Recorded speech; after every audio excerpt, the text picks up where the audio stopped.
Movement 2, shooting an arrow. So imagine if you are shooting an arrow out, what movement would you do? Keep that image in your mind and see how that would go with the movement. I will demonstrate you now.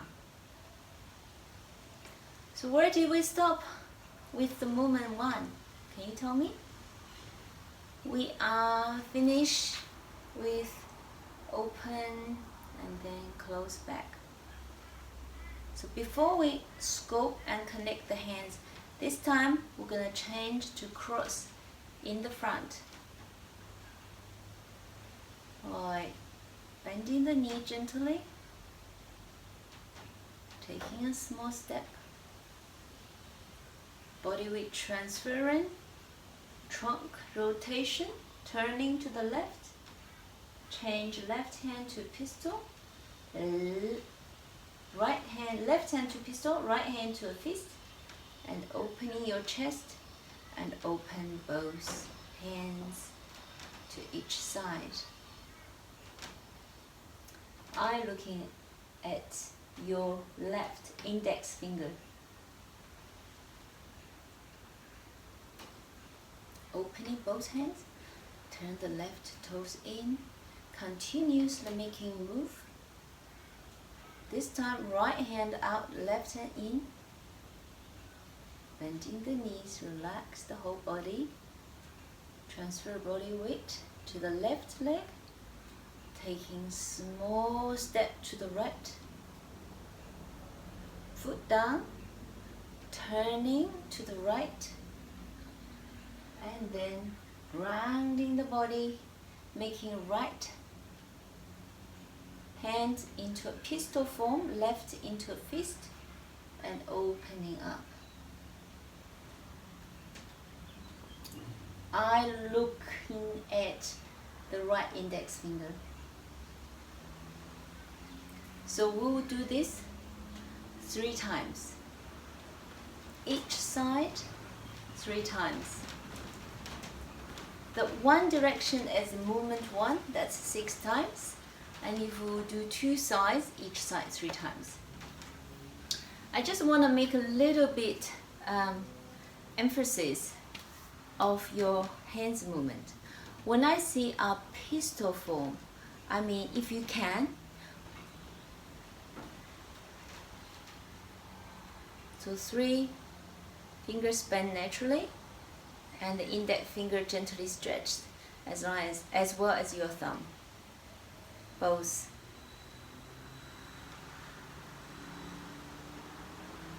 But if people have arthritis problem or some joints problem, whatever it is, just try what you can. It's no problem.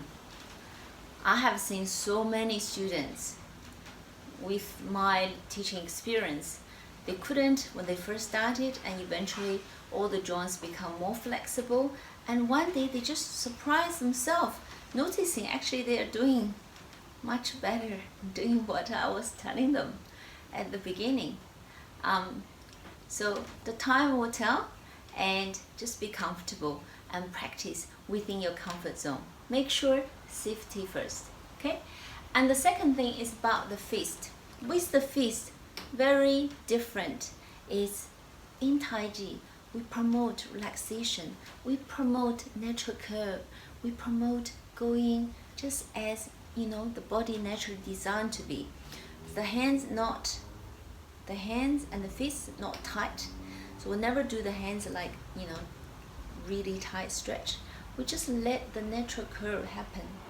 See, whatever that natural curve is. For me, this is my natural curve. Shake hands. And the second is the fist. We not tight our fist. We actually, when we make a fist, there's a hole. There's a hole. So you actually can see the hole. So we make sure all the fingers are relaxed. Even they are bending, they're relaxed. There's a hole. So allowing the energy going through the hands without being stopped anywhere. I hope that's clear with you. And this time, I will demonstrate the movement without talking. And then we explain some of the basic fundamental principles afterwards.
I hope through the movement you keep deep breathing.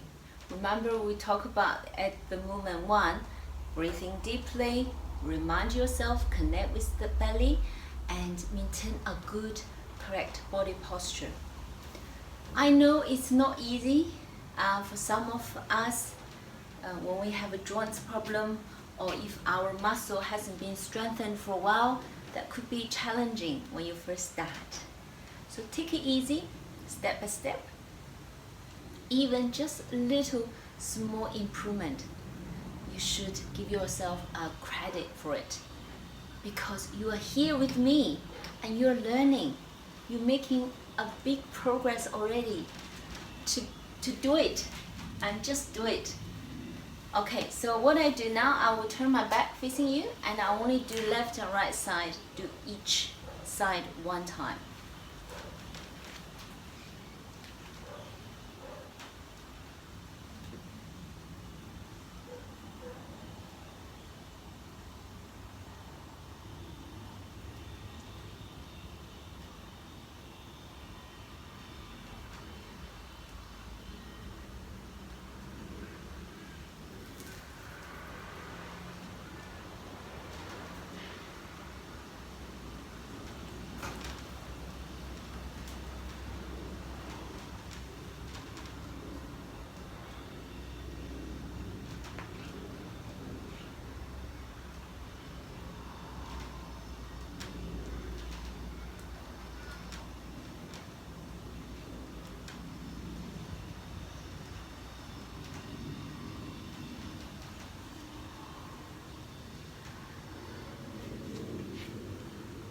How did you go with shooting the arrow? What was the image when I asked you the question? You know, that image of shooting the arrow out. What was it? Is there any connection between your image and the movement? I hope there's some connection. But the fundamental Tai Chi principle in movement 2 is to open your heart and lungs, to induce energy, to nourish your heart and lungs, and through more meridian lines along your arm and reaching to your hands, particularly your index finger. So in the TCM, the traditional Chinese medicine, and on each fingertip, there's important meridian energy points. So lots of acupuncturists will use them to release certain tension, pressure, or treat certain medical conditions. You can do lots of things on your own actually. If you're watching telly or talking, and even just reading things without using hands, you can always give yourself a acupressure massage on tip of your fingers. That will release lots of tension. Back to the index finger. This is for intestinal. So this one will work for your tummy, for your digestive system. I won't go further deep, otherwise it will become a different lesson. But back to the movement. So the movement itself, shooting the arrow, really opening out your middle, this part, the vital organ, this part. We call this one is the belly part, lower abdomen, and that's vitally important. And coming to the center part, where your heart and lungs sits, they are so important too. I mean, cardiac disease is still the most dominant disease in Australia, even in the world. So we look after our heart. And the heart is not just for that. It also represents the joy, the happiness. So we want to open up. There's lots of burdens, emotional burden, stress, anxiety. They all trigger the heart to become stressed, the function to be compromised. So what we want to do is we really want to heal. We really want to nourish our heart and lungs to prevent, to heal. So this one, it has a really, really important function in opening your heart and lungs, treating the medical conditions, and nourish the heart and lungs, and through the middle center, and open up through the arms, reaching to the fingers on both sides. So how is everyone going with shooting arrow movement 2? I hope you are enjoying your own learning. If there's any part is too fast or you haven't seen it clearly, don't worry, there's still a book with detailed instruction with everything that I'm showing you here, so you can always refer to the book later on. Alright, that's movement 2. I hope you enjoy it. And have a break. I will come back to see you soon with the movement 3. Stay tuned.